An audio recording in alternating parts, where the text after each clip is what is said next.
बिस्मिल्लाहिर्रहमानिर्रहीम। आज का मौजू है फिटनेस। पाकिस्तान के अंदर बहुत बड़ा एक जो जाइगेंटिक किस्म का प्रॉब्लम है स्पोर्ट्स की दुनिया का, उसको फिटनेस कहा जाता है। फिटनेस पे मैं ये समझता हूँ कि फिटनेस सबसे पहले हमें खिलाड़ी को मोटिवेट करना है, उसको समझाना है कि फिटनेस क्यों ज़रूरी है।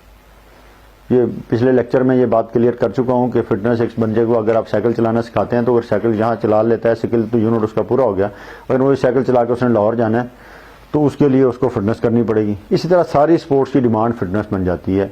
किसी ने 90 मिनट फुटबॉल खेलना है, तो किसी ने मैराथन भागनी है, तो किसी ने 100-200 किलोमीटर साइकिल चलानी है। तो all need fitness. Sports fitness में जो आपने समझना है वो किताबों की तरफ मत भागें, अपने ऊपर अप्लाई करें।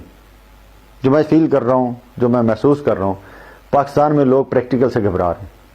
हालांकि अगर आप थोड़ा सा तवज्जो देके मामलात को समझें तो बड़ी आसानी के साथ आप स्ट्रेंथ भी समझ जाओगे, आप स्पीड भी समझ जाओगे, आप एंड्योरेंस भी समझ जाओगे, कोऑर्डिनेशन भी समझ जाओगे और आप फ्लेक्सिबिलिटी को भी अंडरस्टैंड कर लेंगे। अब इनकी थोड़ी चीजें आज मैं क्लियर कर दूं कि इतनी कोई रॉकेट साइंस नहीं है इसके अंदर के आपको ये समझना है चीजें। आपने किसी भी रेजिस्टेंस को ओवरकम करना है तो दैट इज स्ट्रेंथ। कोई वेट उठाना है 5 केजी का है, 10 केजी का है, 50 केजी का है, अगर आपने उठा लिया तो आपकी strength, that is your strength. और अगर वही काम रिपीटेडली करना है, बार बार करना है, 100 दफा, 200 दफा, 300 दफा, तो that is your endurance.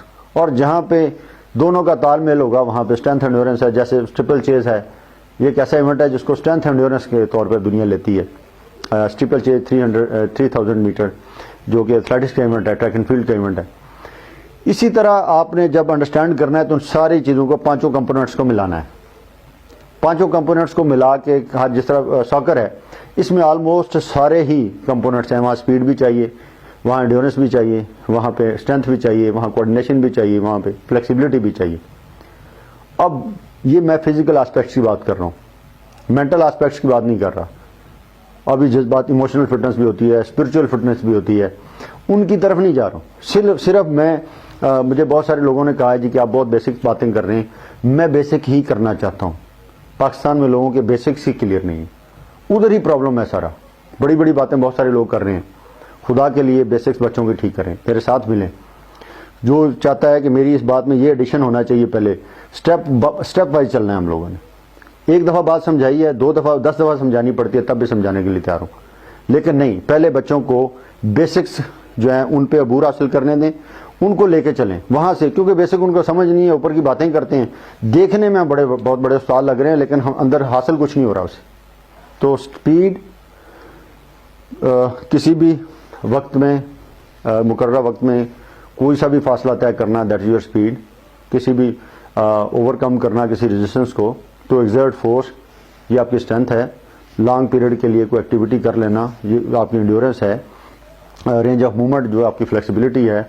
Coordination, very simple, कि आपका दिमाग जो सोचता है वो जिस्म करने में कामयाब हो जाए, दैट इज कोऑर्डिनेशन। इनको अलग अलग करके मैं तसल्ली के साथ आपकी तसल्ली कराऊंगा।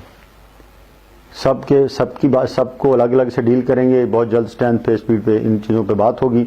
लेकिन इनका कम्बिनेशन, जो चीज़ें आपने अंडरस्टैंड करनी है, जिनका फ्यूचर है, वो ये देखना है कि जहाँ एंड्योरेंस रिक्वायर्ड है वहाँ खाना क्या है, जहाँ स्ट्रेंथ रिक्वायर्ड है वहाँ खाना क्या है। स्ट्रेंथ के लिए हमने प्रोटीन लेनी है, मसल स्ट्रेंथ बनानी है, मसल मास बनाना है, तो उसके लिए हमें प्रोटीन खानी पड़ेगी। अब लॉन्ग एंड्योरेंस एक्टिविटी है तो वहाँ प्रोटीन की इतनी गुंजाइश नहीं है, वहाँ हमें कार्बोहाइड्रेट्स लेने पड़ेंगे। तो जो किया उसके अगेंस्ट जितना खाना है, जो मैंने पहले दिन से बात कर रहा हूँ, nutrition, recovery, training, nutrition, recovery, ये तीनों चीज़ों का तालमेल जो कोच बनाएगा वही आगे आएगा। तो आप लोगों से इल्तमास करता हूँ कि थोड़ी सी तवज्जो दें और हमारे साथ मिलकर इन बुनियादी बातों पे अबूर